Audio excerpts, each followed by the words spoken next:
Grande édition du journal sur ESAE TV. Mesdames, Messieurs, bonsoir et bienvenue. Voici les titres. Officiellement annoncé par le Conseil des ministres du mercredi dernier, la direction de la Poste du Bénin change de responsable et à sa tête Judith Glidja depuis la matinée de ce lundi 13 janvier. À suivre donc dans ce journal le résumé de la cérémonie de passation de service. Le chef de l'État, Patrice Talon, a effectué une descente dans la ville de Cotonou le samedi dernier. Il s'agissait principalement pour lui de mieux s'imprégner de la situation de l'occupation abusive de certaines voies publiques par des camions gros porteurs. Le point complet de cette randonnée, c'est dans un instant. Et puis la 4e journée des matchs de poule pour le compte de compétition africaine n'a pas été concluante pour ESAE Football Club.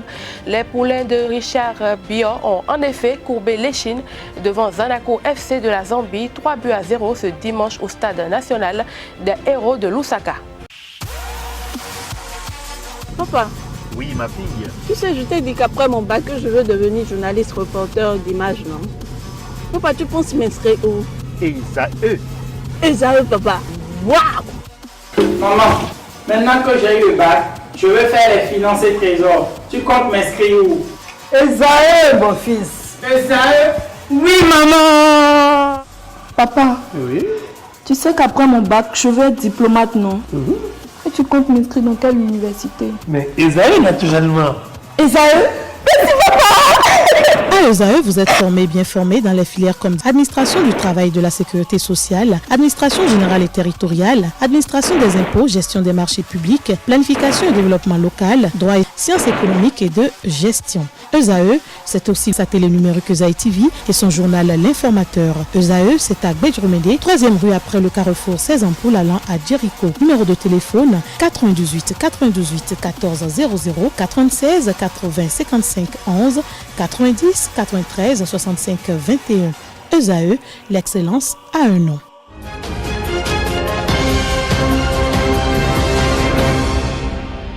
Je l'annonçais tantôt en titre, Judith Glidja a officiellement pris les rênes de la direction générale de la Poste du Bénin. Nommée en Conseil des ministres du mercredi 8 janvier 2020, elle a pris fonction dans la matinée de ce lundi 13 janvier 2020 devant le personnel et le comité directeur de la dite structure étatique. Abdelkader Achirouye était et voici le compte rendu. C'est à travers une cérémonie tout aussi simple que symbolique que Judith Glidja est entrée pleinement dans ses fonctions de directrice générale de la Poste du Bénin dans la matinée du lundi 13 janvier 2020. Nommée en Conseil des ministres le mercredi 8 janvier dernier, la nouvelle directrice de la Poste SA, consciente de la philosophie réformiste imprimée par le régime du président Patrice Talon, s'engage à restaurer et faire rayonner cette société étatique en relevant avec efficience les défis titanesques qui s'imposent. Nous devons prendre la mesure de la situation et savoir que quel que soit ce qui arrivera, nous devons relever les défis et atteindre les objectifs inimaginables. Je ne vais pas vous mentir, j'y tiens sérieusement. Et je sais que je peux compter sur vous. Et vous verrez que c'est seulement ceux qui auront ça en tête qui pourront travailler avec nous. Nécessairement, à tout prix, il faut que la Poste dégage des résultats largement excédentaires. Parce qu'aujourd'hui, c'est largement déficitaire.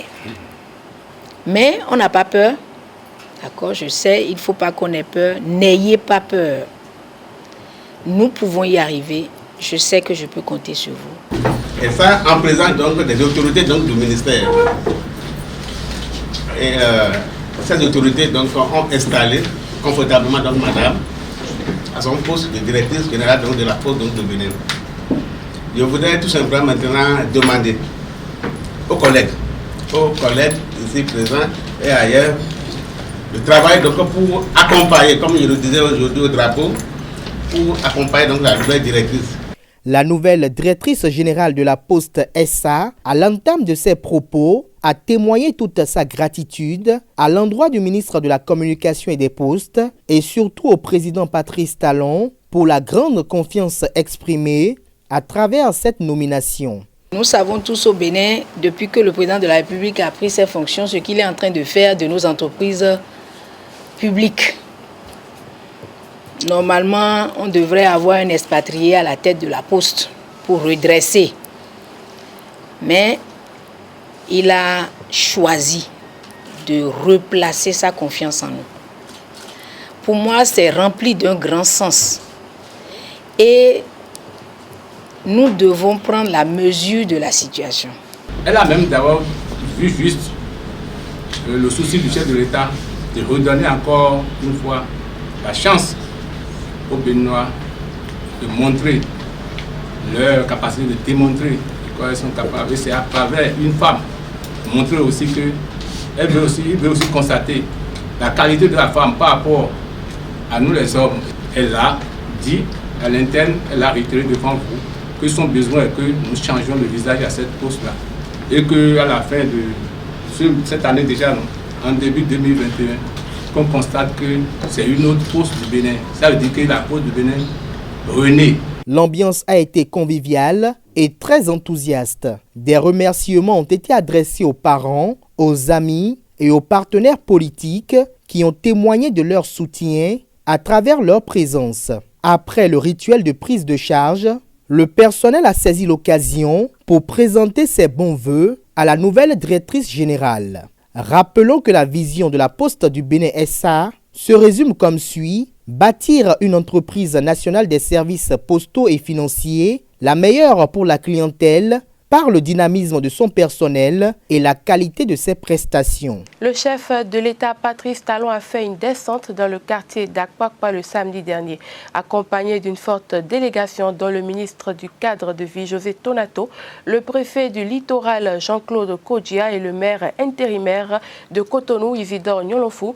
Le président de la République est allé constater de plus près les problèmes occasionnés par le stationnement abusif des camions poids lourds le long des vents et voies du quartier d'Akpakpa. Le président de la République a également fait le déplacement sur certains chantiers de travaux d'asphaltage pour se rendre compte de leur bonne évolution. Voici le point de la rédaction.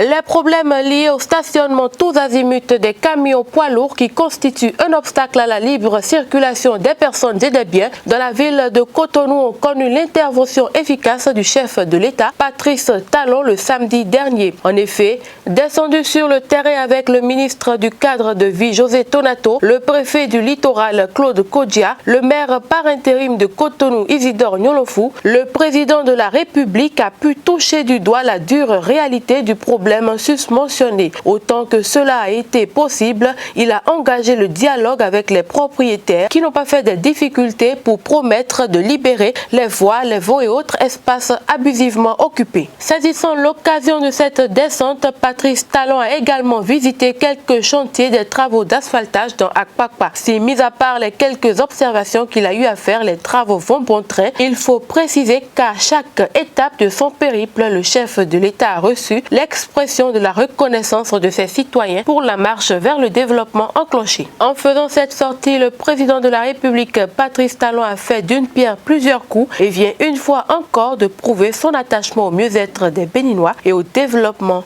du Bénin. Le 10 janvier 2020 marque le 27e anniversaire de la fête du Vaudou au Bénin.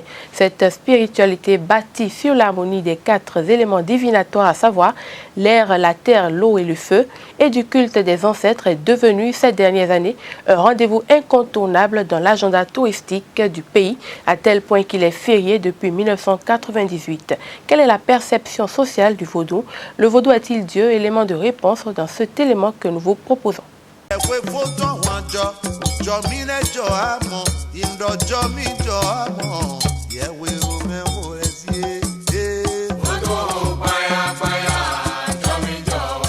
Le vaudou, sujet à polémique et à controverse. Vaudou, représentation du diable. Vaudou, symbole du fétichisme. Telles sont les conceptions du vaudou et de ses pratiques par le commun des mortels. Pendant longtemps, le vaudou a été peint en noir et même de nos jours, ses détracteurs continuent d'entretenir le flou autour de la quintessence de sa réalité. Avec l'entrée en jeu des crimes dits rituels, cette perception sociale du vaudou comme source d'occultisme et de méchanceté s'accentue davantage. Par ailleurs, certains conspirateurs assimilent assimilé le vaudou à la magie. Le laboratoire d'analyse et de recherche Religion Espace Développement l'ARED du professeur Dodi Amouzouvi se penche au quotidien sur cette question liée à la perception sociale du vaudou. Universitaire dont la renommée et les compétences sont incontestables et irréfutables, ce dernier ne cache pas son adoration du vaudou et ne manque aucune occasion pour démontrer que le vaudou est en fait Dieu. Déconstruire un discours qui tend à montrer le vaudou comme de la négativité, comme le diable, comme le mauvais. Un discours qui tend à montrer le vaudou comme une religion. Et dans mon intervention, j'ai essayé d'abord de définir ce que c'est que le vaudou pour moi. Et pour la vérité, le vaudou n'est pas une culture, le vaudou n'est pas une religion, le vaudou n'est pas un système de pensée. Le vaudou, il est l'entité première, il est la déité, il est la cause causante. Le vaudou est donc Dieu. Le vaudou est le sacre, le vaudou est Dieu et a généré une religion et une culture. Le vaudou a aussi généré un art de vivre et un art de penser. C'est une dénomination qui est vaste et ces conceptions on vit juste en la divisant en différentes entités. Ainsi, le panthéon du vaudou se constitue autour des 4 éléments divinatoires, à savoir la terre, l'eau, l'air et le feu. Vaudou, nous,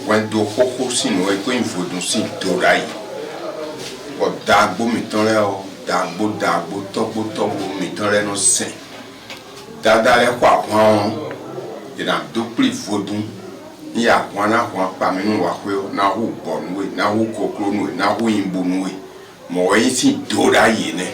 Les prêtres et adeptes du vaudou évoquent l'omnipotence, l'omniscience et l'omniprésence de Dieu vaudou, réputé sous le couple Maousek-Bolissa. Lors des rituels de consultation ou de libation, le prêtre ou la prêtresse vaudou invoque toujours Dieu vaudou à l'entame de tout procédé rituel.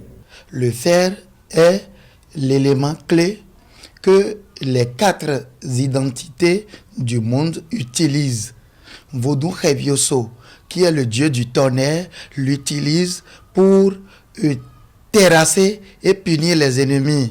Vaudou Sakpata Dokuno utilise ça là pour donner la richesse à ses fils qui sont sur cette terre, que ce soit animal, végétal et nous les hommes, les humains.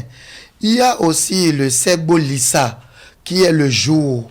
Avant que le jour n'arrive, s'il y a par exemple, avant que le jour n'arrive, il y a toujours Gou Badagli qui donne cette division. Vodunka de alopa lopa.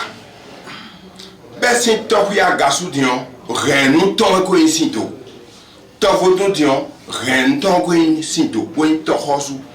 Bo vi eji e da foa et d'alors, voka kuyo et on doit témoigner d'elle et de venir te forcer et ouais vous voulez rien dans le mal formé mais d'elle va mal formé vous doit bon ma ou c'est tout dina be kuku bole doji ton kaka bon finalement et va yo et do da tonne et na ici tome bra so do to vous homé dada e wa renzo kaka beaucoup yo et na dasini et vous to vous don sine mais non dada sile Akofisile, Dakosi, Akabasi, Akadjasi, Tebesi, nous n'avons que des dailles, mais à l'opéton, à ce temps, il y a donné, Beka dos ont été tournés, à Jabedi finalement dit, oui, moi, et alors, Beka, à ce temps, bien, on peut, ben, ton temps, ailleurs, et n'a pas un sous-ton, oui, un sous-ton, et un sous-ton, Gandio, oui, ton village de Gandhi, faut doit de yo.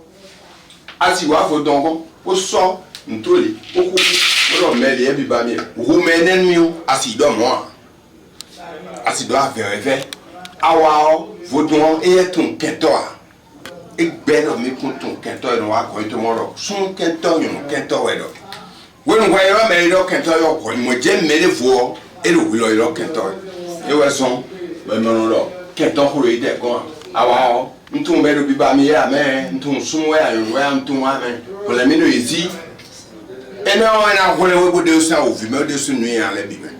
Fidèle à sa vision d'évangéliser, d'envoyer en mission, Afrique pour Christ Bénin a remis les diplômes à la 3e promotion des formateurs de l'Institut de leadership et de pastorale chrétienne ILPC et à la 12e promotion des étudiants des cours bibliques par correspondance le samedi 11 janvier dernier dans l'enceinte de l'église Moreb de Fifadji. Une cérémonie dirigée par le fondateur de la mission, le docteur Paul Mbunga Mpindi, compte rendu Karl Kitome.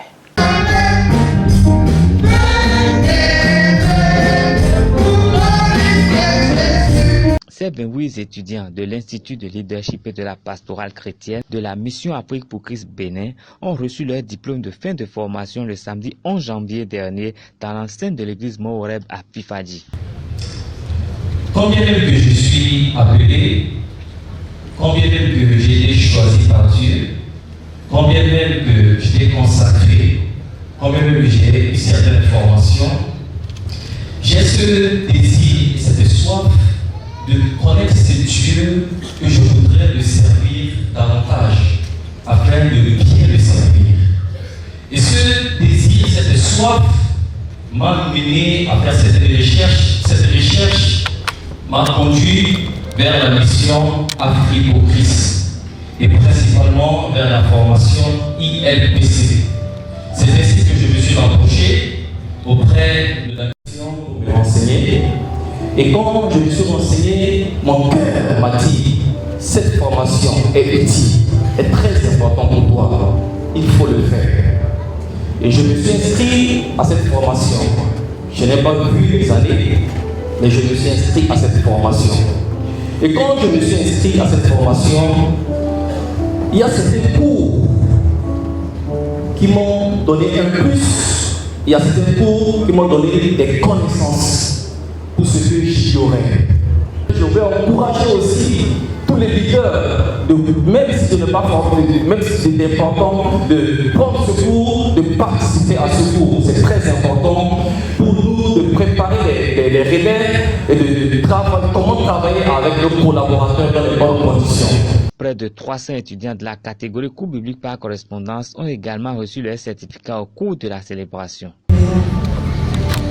Moi, avant de rencontrer les cours et la mission Afrique pour Christ, j'avais une vie de méditation médiocre. Je ne savais pas comment méditer la parole de Dieu. Je ne savais pas comment faire. Je priais, je demandais comment faire. Mais par la grâce de Dieu, quand j'ai rencontré et quand j'ai commencé les cours bibliques par correspondance, ma vie de méditation a changé. Et je sais maintenant comment méditer la parole de Dieu. Avant également, je ne savais pas quand on donne un verset biblique. Il faut à chaque fois que je vais à la table des matières, regarder le numéro avant de revenir, et cela me perd le temps. Mais lorsque j'ai commencé les cours bibliques, vraiment, quand on donne un verset biblique, je suis la première à revenir. Et je connais l'emplacement de chaque livre. Le fondateur de la mission Afrique pour Christ, le docteur Paul Mbunga Mpindi, a délivré un message en cette occasion avant de prier pour les personnes victimes de blocage. À la suite de la cérémonie de remise de diplôme, le docteur Paul Mpindi a présenté la vision de mission Afrique pour Christ. Il a également évoqué la genèse de la mission au cours d'un entretien accordé à notre reporter. Mission Afrique pour Christ est une œuvre missionnaire qui a pour objectif d'évangéliser les âmes qui ne connaissent pas encore le Seigneur Jésus-Christ.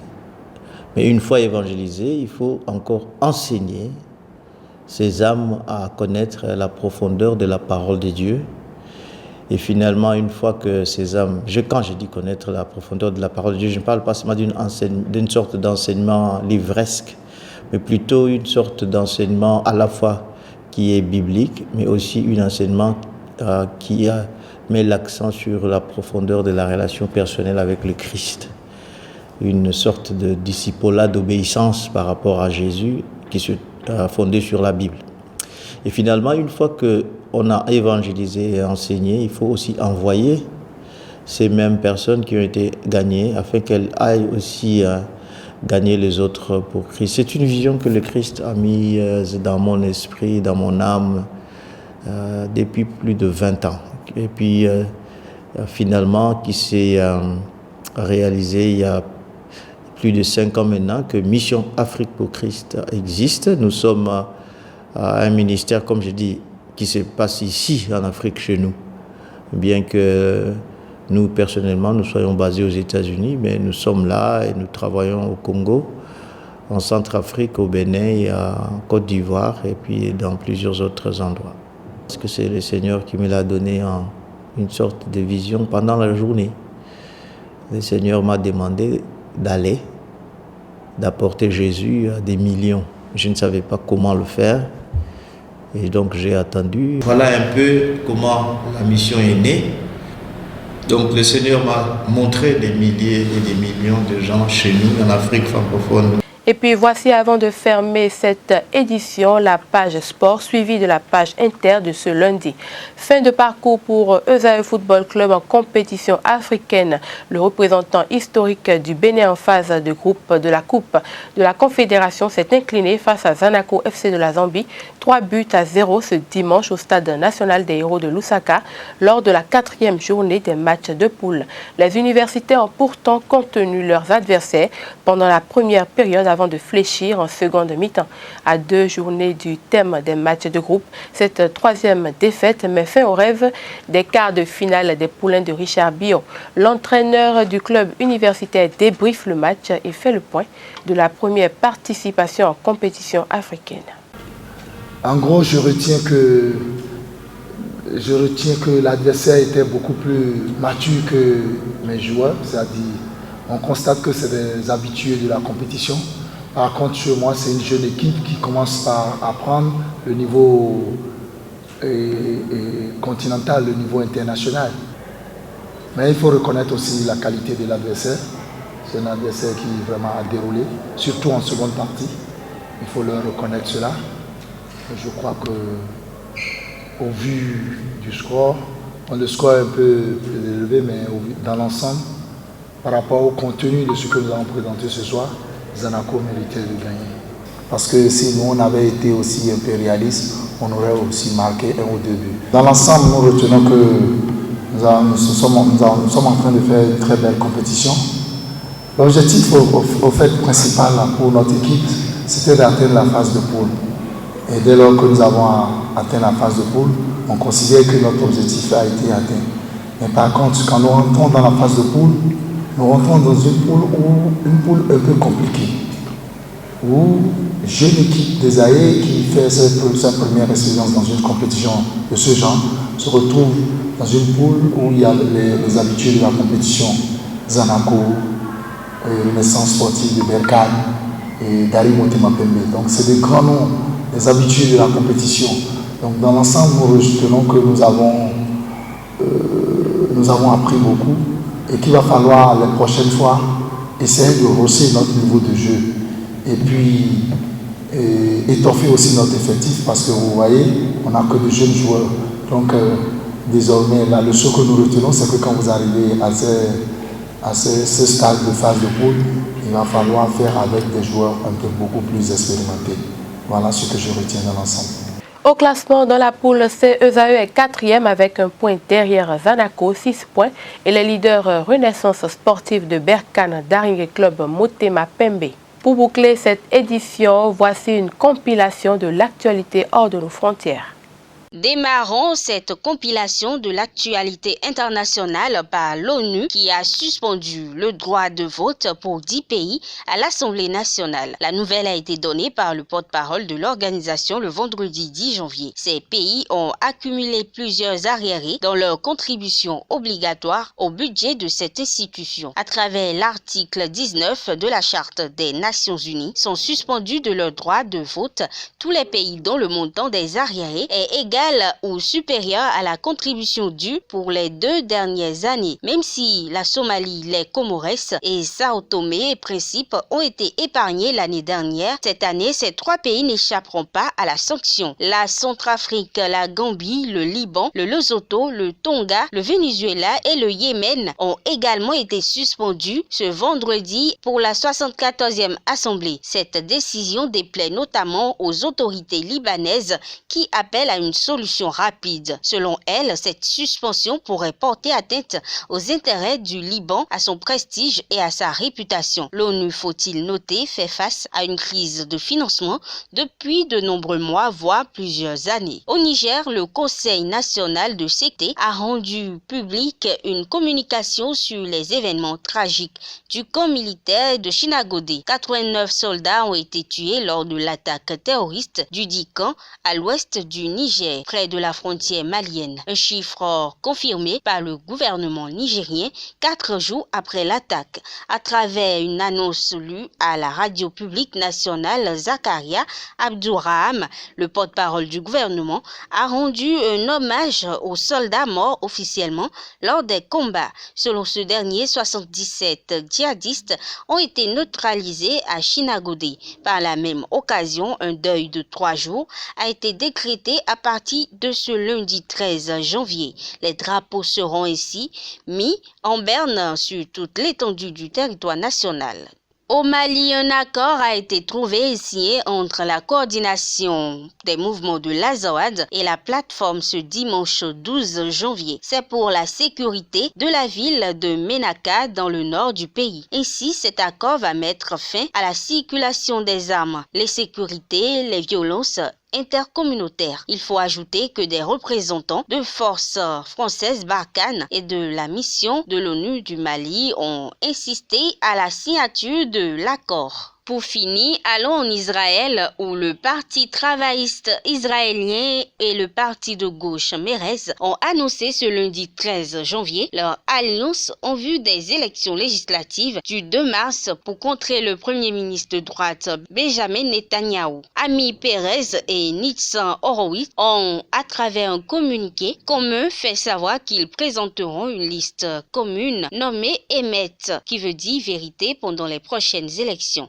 Ce communiqué souligne que ces deux personnalités comptent mettre l'accent sur le message d'union et sur l'espoir de changement politique qui sera le cœur social et la direction politique du prochain gouvernement après la fin de l'ère Netanyahou. Mesdames, Messieurs, ce sera tout pour cette grande édition du journal sur EZAE TV. Merci de nous avoir suivis et à bientôt.